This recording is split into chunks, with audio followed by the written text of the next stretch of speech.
सोचिए, एक ऐसा शहर जो इतना समृद्ध और शक्तिशाली था कि वो किसी पुराने समय का हिस्सा लगता था। एक ऐसा शहर जो अचानक रातों रात समंदर में डूब गया और सदियों से उसकी खो जाने की कहानी सुनाई जाती रही। क्या ये केवल एक कहानी है, या क्या यह असल में हुआ था? क्या सच में एक ऐतिहासिक शहर समंदर में गायब हो गया था? इस रहस्यमय कहानी का राज क्या है? नमस्कार दोस्तों, हिस्ट्री लैब में आपका स्वागत है। आज हम बात करेंगे एक ऐसे खोए हुए शहर की जिसका रहस्य आज भी सभी को चौंका देता है। वो शहर है द्वारका, भगवान श्री कृष्ण का महल और एक ऐतिहासिक रहस्य जिसे सैकड़ों सालों से लोग जानने की कोशिश कर रहे हैं। द्वारका के बारे में सबसे पहले बात करते हैं हम ऐतिहासिक ग्रंथों में पाए गए वर्णन से। हिंदू धर्म के सबसे महत्वपूर्ण ग्रंथ महाभारत और स्कंद पुराण में द्वारका का जिक्र मिलता है। ये शहर भगवान श्री कृष्ण का था। ग्रंथों के अनुसार द्वारका एक स्वर्णिम और अद्भुत शहर था, जहां सोने से बने महल थे, चमचमाती सड़कों पर चलते लोग थे और हर जगह समृद्धि और खुशहाली थी।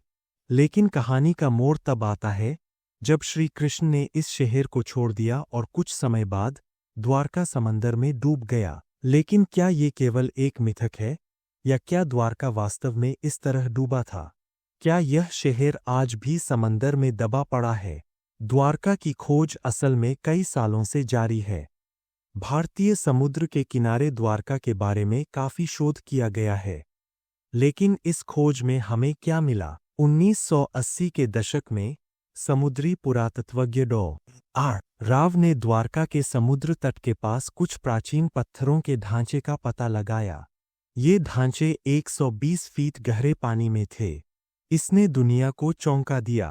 क्या ये वही द्वारका के अवशेष थे? इन संरचनाओं में दीवारें, पथ और यहाँ तक कि मंदिर के अवशेष भी थे। और इन ढांचों की उम्र उस समय से भी हजारों साल पुरानी थी, जब हमारे ज्ञात इतिहास के सबसे पुराने सभ्यताओं का वजूद था। ये खोज हमें क्या बताती है? अब सवाल उठता है, द्वारका को समुद्र में क्यों डूबा? महाभारत के अनुसार भगवान कृष्ण के समय के बाद द्वारका में भयंकर युद्ध हुआ और फिर कुछ प्राकृतिक आपदाएं आईं, भूकंप, समुद्री लहरें और प्रलय जैसी आपदाएं। महाभारत के अनुसार ये सभी आपदाएं मिलकर द्वारका को समुद्र में डुबो देती है। लेकिन इस कथानक के पीछे क्या सच है? क्या ये वास्तव में एक प्राकृतिक आपदा थी, या कुछ और? चलिए अब बात करते हैं उस प्रमाण की जिसे वैज्ञानिकों ने खोजा है। राव और उनके टीम ने समुद्र में पुरानी मिट्टी की सटीक वस्तुएं, सिक्के और यहाँ तक कि पत्थर के टुकड़े भी पाए जो पुरानी सभ्यताओं से मेल खाते हैं। इन वस्तुओं की उम्र 1500 BC तक जाती है, जो कि महाभारत के समय से मेल खाती है। अब ये सवाल उठता है, क्या ये सब संयोग है, या क्या ये द्वारका के खोए हुए अवशेष है?